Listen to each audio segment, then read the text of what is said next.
Welcome to Audiobook Heaven.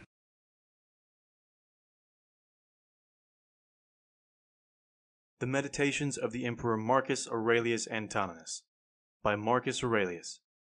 Translated by George Crystal. Book 8. For repressing vainglory, it serves to remember that it is no longer in your power to make your whole life, even from your youth onwards, a life worthy of a philosopher. It is known to many, and you yourself know also, how far you are from wisdom. Confusion is upon you, and it now can be no easy matter for you to gain the reputation of a philosopher. The conditions of your life are against it. Now, therefore, as you see how the matter truly lies, put from you all thoughts of reputation among men, and let it suffice you to live so long as your nature wills, though that may be but a scanty remnant of a life. Study, therefore, the will of your nature, and be solicitous about nothing else. You've made many efforts and wandered much, but you have nowhere found happiness, not in syllogisms, not in riches, not in fame or pleasure, not in anything. Where then is it? In acting that part which human nature requires. How can you act that part? By holding principles as the source of your desires and actions. What principles? The principles of good and evil. That nothing is good for a man which does not make him just, temperate, courageous, and free, and that nothing can be evil which tends not to make him the contrary of all these. Upon every action ask yourself, what is the effect of this for me? Shall I never repent of it? I shall presently be dead, and all these things gone. What more should I desire if my present action is becoming to an intelligent and social being, subject to the same law with God's? Alexander, Caesar, Pompey, what were they compared with Diogenes, Heraclitus, Socrates? These knew the nature of things, their causes, and their matter, and the minds within them were at one. As to the former, how many things they schemed for, and to how many were they enslaved? Men will go their own ways none the less, though you burst in protest. Before all things be not perturbed. Everything comes to pass as directed by universal nature, and in a little time you will be departed and gone, like Hadrianus and Augustus. Then scan closely the nature of what has befallen, remembering that it is your duty to be a good man. Do unflinchingly whatever man's nature requires, and speak as seems most just, yet in kindliness, modesty, and sincerity. It is nature's work to transfer what is now here into another place, to change things, to carry them hence and set them elsewhere. All is change. Yet is there no need to fear innovation, for all obey the laws of custom, and in equal measure all things are apportioned. For every nature it is sufficient that it goes on its way and prospers. The rational nature prospers while it assents to no false or uncertain opinion, while it directs its impulses to unselfish ends alone, while it aims its desires and aversions only at the things within its power, and while it welcomes with contentment all that universal nature ordains. The nature of each of us is part of universal nature. As the leaf is part of the tree, the leaf, indeed, is part of an insensible and unreasoning system which can be obstructed in its workings, but human nature is part of that universal system which cannot be impeded, and which is intelligent and just. Hence is meted out suitably to all our proper portions of time, of matter, of active principle, of powers, and of events. Yet look not to find that each several thing corresponds exactly with any other. Consider rather the whole nature and circumstances of the one, and compare them with the whole of the other. You lack leisure for reading, but leisure to repress all insolence you do not lack. You have leisure to keep yourself superior to pleasure and pain and vainglory, to restrain all anger against the ungrateful, nay, even to lavish loving care upon them. Let no man any more hear you railing on the life of the court, nay, revile it not to your own hearing. Repentance is self-reproving, because we have neglected something useful. Whatever is good must be useful in some sort, and worthy of the care of a good and honorable man. Now, such a man could never repent of neglecting some opportunity of pleasure. Pleasure, then, is neither useful nor good. Of each thing ask, what is this in itself and by its constitution? What is its substance or matter? What is its cause? What is its business in the universe? How long shall it endure? When you are reluctant to be roused from sleep, remember that it accords with your constitution and with human nature to perform social actions. Sleep is common to us with the brutes. Now whatever accords with the nature of each species must be most proper, most fitting, and most delightful to it. Constantly, and if possible, on every occasion, apply to your imaginations the methods of physics, ethics, and dialectic. Whomsoever you meet, say straightway to yourself, what are this man's principles of good and evil? For if he holds this or that doctrine concerning pleasure and pain, and the causes thereof concerning glory and infamy, death and life, it will seem to me neither strange nor wondrous that this or that should be his conduct. I shall bear in mind that he has no choice but to act so. Remember that, as 'tis folly to be surprised that a fig tree bears figs, so is it equal folly to be surprised that the universe produces those things of which it was ever fruitful. It is folly in a physician to be surprised that a man has fallen into a fever, or in a pilot that the wind has turned against him. Remember that to change your course and to follow any man who can set you right is no compromise to your freedom. The act is your own, performed on your own impulse and judgment, and according to your own understanding. If the doing of this be in your own power, why do it thus? If it be in another's, whom do you accuse? The atoms or the gods? To accuse either is a piece of madness.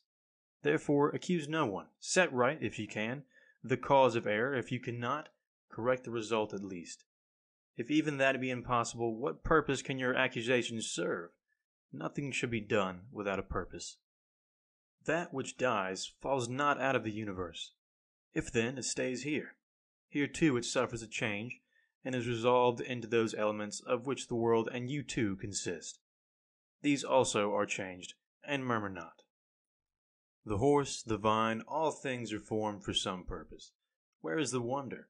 Even the sun saith, I was formed for a certain work, and similarly the other gods. For what end are you formed? For pleasure?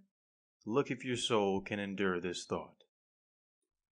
Nature has an aim in all things in the end, and surcease of them no less than in their beginning and continuance. It is even as a man casting a ball. Where then is the good for the ball in its rising? Where the harm in its dropping? Where even is the harm when it is fallen down? Where is the bubble's good while it holds together? Where is the evil when it's broken? So it is with the lamp which now burns and anon goes out. Turn out the inner side of this body, and view it as it is. What shall it become when it grows old, or sickly, or decayed? The praiser and the praised, the rememberer and the remembered, are of short continuance, and that in a mere corner of this narrow region where, narrow though it be, men cannot live in concord, no, not even with themselves, and yet the whole world is but a point. Attend well to what is before you, whether it be a principle, an act, or a word. This, your suffering, is well merited, for you would rather become good tomorrow than good today. Am I doing aught? Let me do it in a spirit of service to mankind. Does aught befall me? I accept it and refer it to the gods, the universal source from which come all things in the chain of consequence. The accompaniments of bathing, oil, sweat, filth, foul water, how nauseous are they all! Even so is every part of life, and everything that meets us. Lucilla buried Verus, and soon followed him to the grave. Secunda saw the death of Maximus, and soon herself died. Epitynchanus buried Diotimus, and then Epitynchanus was buried. Antoninus mourned Faustina, and thereafter Antoninus was mourned. Celer buried Hadrian, and then Celer was buried. All go the same way. The cunning men who foretold the fates of others, or who swell with pride, where are they now? Where are these keen wits? Charax and Demetrius the Platonist, and Eudaimon, and their like. All were for a day, and are long dead and gone. Some scarce remembered even for a little after death. Some turned to fables, some faded even from the memory of tales. Wherefore remember this: either the poor mixture which is you must be dispersed, or the faint breath of life must be quenched or removed and brought into another place. The joy of man is to do his proper business, and his proper business is to be kindly to his fellows, to rise above the stirrings of sense, to be critical of every plausible imagination, and to contemplate universal nature and all her consequences.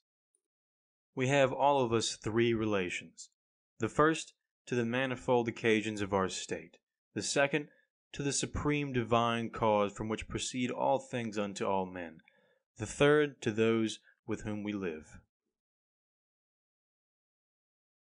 Pain is either an evil to the body, and then let the body so declare it, or an evil to the soul. But the soul can maintain her own serenity and calm, and refuse to conceive pain as an evil. All judgment, intention, desire, and aversion are within the soul, to which no evil can ascend.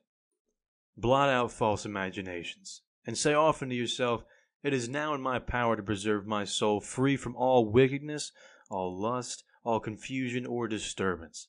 And then, as I truly discern the nature of things, I can use them all in due proportion." Be ever mindful of this power which nature has given you. Speak, whether in the Senate or elsewhere, with dignity rather than elegance, and let your words ever be sound and virtuous. The court of Augustus, his wife, his daughter, his descendants, and his ancestors, his sister and Agrippa, his kinsmen, familiars, and friends, Arius and Maecenas, his physicians and his flamens. Death has them all. Think next of the death of a whole house, such as Pompey's, and of what we meet sometimes inscribed on tombs: "He was the last of his race." Last of all, consider the solicitude of the ancestors of such men to leave a succession of their own posterity.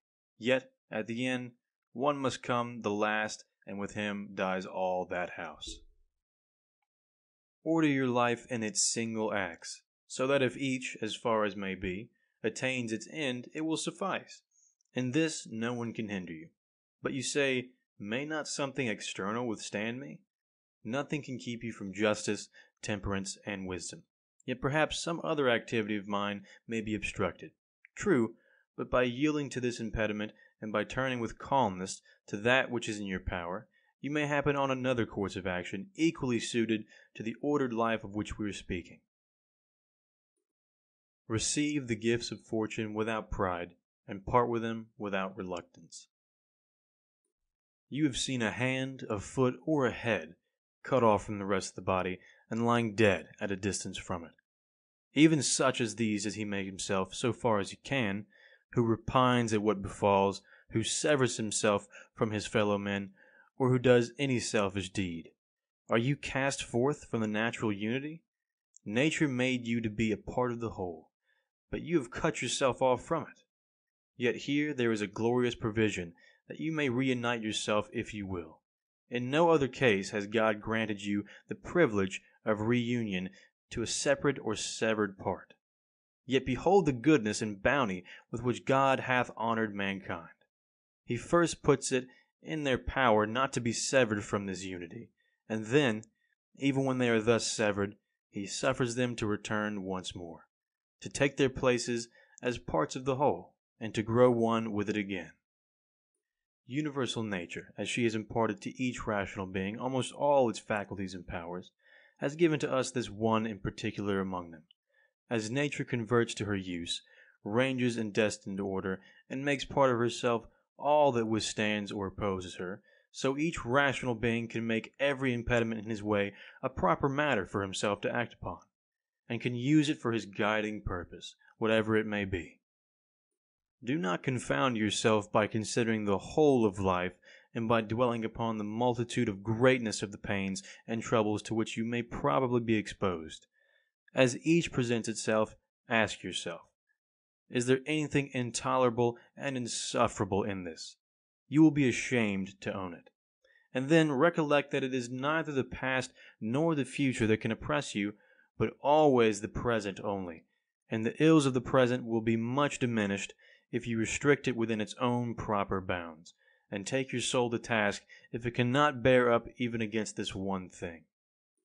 Does Panthea or Pergamus now sit mourning at the tomb of Verus? Or Chabrias or Diotimus at the tomb of Hadrian? Absurd! And if they were still mourning, could their masters be sensible of it? Or if they were sensible of it, would it give them any pleasure? Or if they were pleased, could the mourners live forever? Was it not fate that they should grow old men and women and then die? What, then, would become of the illustrious dead when these faithful souls were gone? And all this toil for a vile body, naught but blood and corruption. If you have keen sight, says the philosopher, use it in discretion and in wisdom. In the constitution of the rational being I discern no virtue made to restrain justice, but I see continence made to restrain sensual pleasure. Take away your opinion about the things that seem to give you pain, and you stand yourself upon the surest ground. What is that self? It is reason. I am not reason, you say. So be it. Then let not reason pain itself, but leave any part of you which suffers to its own opinions of the pain. Obstruction of any sense is an evil for the animal nature. So is the obstruction of any of its impulses. There are other kinds of obstruction which are evil for the nature of plants, for the rational nature in like manner. Therefore, obstruction of the understanding is evil. Apply all this to yourself. Do pain and pleasure affect you? Let the senses look to it. Does anything hinder your designs? If you have designed without the proper reservation, that in itself is an evil for you as a reasoning being. If you designed under the general reservation, you are neither hurt nor hindered. No man can hinder from the proper work of the mind.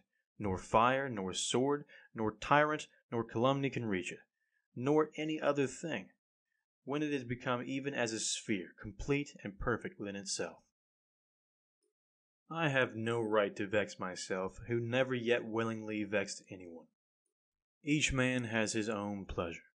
Mine lies in having my ruling part sound, without aversion to any man, or to any hap that may befall mankind. Yet let me look on all things with kindly eyes. Let me accept and use them all according to their worth. See that you secure the benefit of the present time. They who pursue a fame which is to live after them, reflect not that posterity will be men even as are those who vex them now, and that they too will be mortal. And afterwards, what shall signify to you the clatter of their voices, or the opinions they shall entertain about you? Take me up and cast me where you will. I shall have my own divinity within me serene, that is, satisfied, while its every state and action is according to the law of its proper constitution.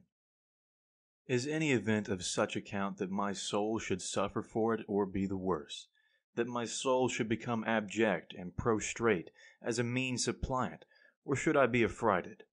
Shall you find anything that is worth all this? Nothing can befall a man which is not human fortune. Nothing can happen to an ox, to a vine, or to a stone, which is not the natural destiny of their species.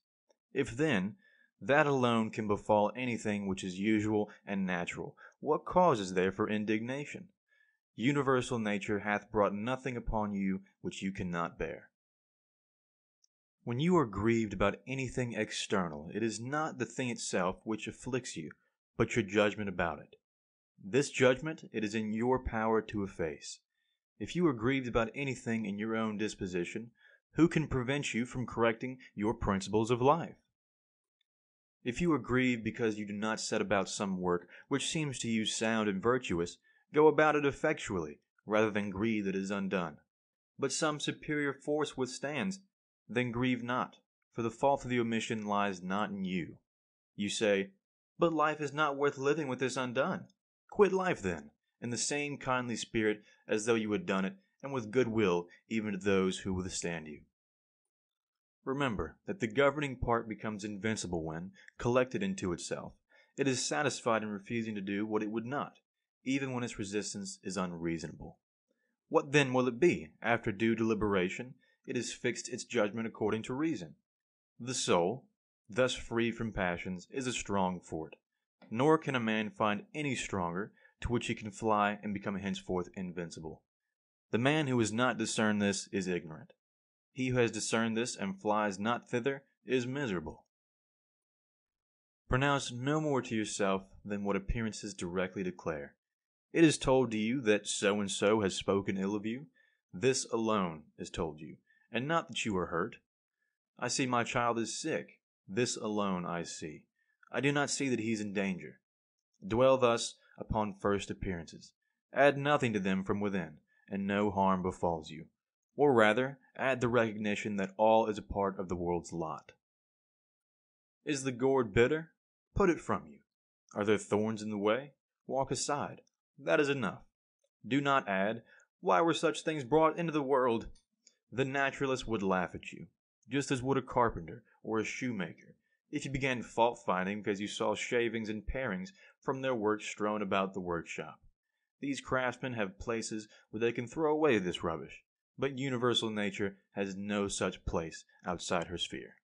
Yet the wonder of her art is that, having confined herself within certain bounds, she transforms into herself all things within her scope which seem to be corrupting or waxing old and useless, and out of them she makes other new forms, so that she neither needs matter from without, nor place where to cast out her refuse.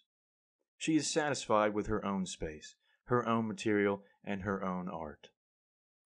Be not languid in action, nor confused in conversation, nor vague in your opinions. Let there be no sudden contractions or forth-sallyings of your soul. In your life be not overhurried. Men slay you, cut you to pieces, pursue you with curses. What has this to do with your soul remaining pure, prudent, temperate, and just? What if someone, standing by a clear, sweet fountain, should reproach it? It would not cease to send forth its refreshing waters. Should he throw into it mud or dung, it will speedily scatter them and wash them away, and be in no wise stained thereby. How then shall you get this perpetual living fountain within you? If you reserve yourself unto liberty every hour you live, in a spirit of calmness, simplicity, and modesty. He who knows not what the universe is, knows not what is his place therein. He who knows not for what end it was created, knows not himself, and knows not the world. He who is deficient in either of these parts of knowledge could not even say for what end he himself was created. What sort of man, then, does he appear to you who pursues the applause, or dreads the anger, of those who know neither where nor what they are? Do you wish to be praised by a man who curses himself thrice within an hour? Can you desire to please one who is not pleased with himself? Can he be pleased with himself who repents of almost everything he does? No longer be content to breathe in harmony with the air which surrounds you, but set about feeling in sympathy with the intelligence which embraces all things. For the power of that intelligence is no less diffused and no less pervasive for all who can draw it in, than it is the virtue of the air for him who can breathe it. There is no universal wickedness to hurt the world, and the particular wickedness of any individual hurts not another. It hurts himself alone. And even he has this gracious privilege that, as soon as he desires it, he may be free from it altogether. To my will, the will of another is as indifferent as his poor breath and flesh. And how much soever we were formed for the sake of each other, yet the governing part of each of us has its own proper power. Otherwise the vice of another might become my own misery. God thought fit that this should not be, lest it should be in another's power to make me unhappy. The sun seems to us diffused everywhere, pervasive of all things, yet never exhausted. This diffusion is a sort of extension, and hence the Greek word for rays is thought to be derived. You may observe the nature of a ray if you see it entering through some small hole into a darkened chamber. Its direction is straight, and it is reflected around when it falls upon any solid body, which shuts it off from the air beyond. There it stands, and does not slip or fall. Now such should be the flow and diffusion of the understanding, never exhausted, always extending, not violently or furiously dashing against the obstacles that meet it, nor falling aside, but resting there, and illuminating whatever will receive it. That which will not transmit the light does but deprive itself of radiance. He who dreads death dreads either the extinction of all sense or the experience of a new one. If all sense be extinguished, there can be no sense of evil. If a different sort of sense be acquired, you become a different creature and do not cease to live. Men were created the one for the other. Teach them better then, or bear with them. Mind moves in one way, and an arrow in another. The mind, when cautiously proceeding, or when casting round in deliberation about what to pursue, is nevertheless carried onward, straight towards its proper mark. Penetrate into the governing part of others, and also allow others to enter into your own. End of Book 8.